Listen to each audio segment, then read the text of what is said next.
Hey everybody, Vern here again. Hey, today I wanted to talk about fiscal conservatism. A long time ago, before I became a conservative, I was very bad with money, okay? I had no idea what I was doing. I didn't even know what money was, okay? I had no idea about it.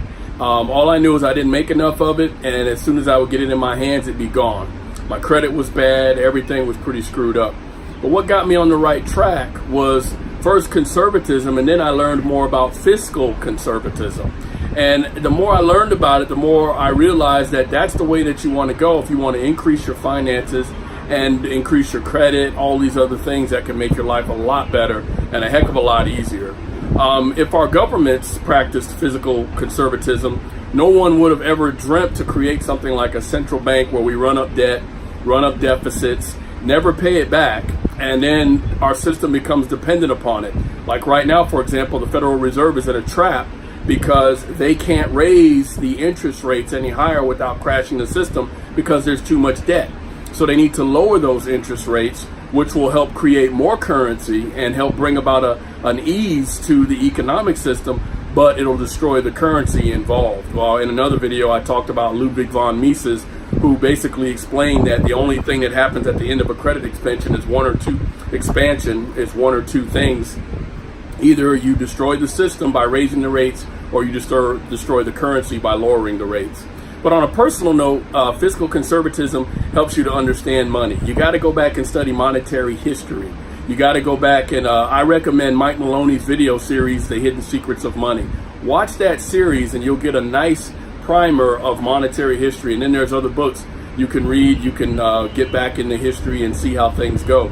You'll learn that fiat currencies, paper money made out of nothing, is not real money, and you'll learn that gold is real money. And the whole world is turning back to gold. At the end of this month, according to the Bank of International Settlements, which is the central bank over all central banks, they're putting out these Basel III rules, which will basically remonetize gold. It requires all systemically important financial institutions to hold gold as a tier 1 asset, meaning that it is an asset that when they take it to market, they get 100% of the value, and it is an asset that is going to be recognized as money alongside of bonds and currencies.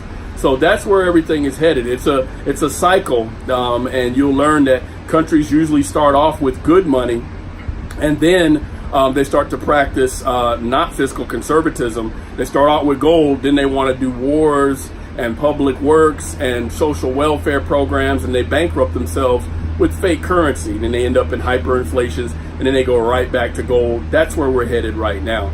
So again, on a personal note, I mean, I used to have a 500 credit score. Now I've got a 723 credit score. I'm going to be moving to Phoenix, Arizona soon, and I've got a fiance who's overseas, and I need to get her a visa to bring her to America. Well, I'm going to be able to now go and borrow some money to do that, whereas before I couldn't do any of that. I couldn't even get a cell phone. Okay, I'd have to get a really high payment with some kind of pay-as-you-go setup because they couldn't even trust me with a cell phone. So you practice that, you start to try to save more, you become a central bank for yourself, you think about what's real money, and you save in real money. I highly recommend the vaulted.com where you can go in and buy gold incrementally, and you could save in gold instead of in fiat currency. So try to think that way. Don't think like the government. Try to think more like the central banks and try to save in gold and be more conservative with your money. Don't run up a lot of debt. Keep the debt under control. Try to own as much as you can in life instead of running up all this debt. Unless you borrow to invest, and if you're successful at that, then that's another thing. But fiscal conservatism is one of the things that I learned. First, I became a Christian, then I became politically conservative, and then fiscally conservative. And that's, I think, the way to go. All right, everybody, that's it. Thanks a lot.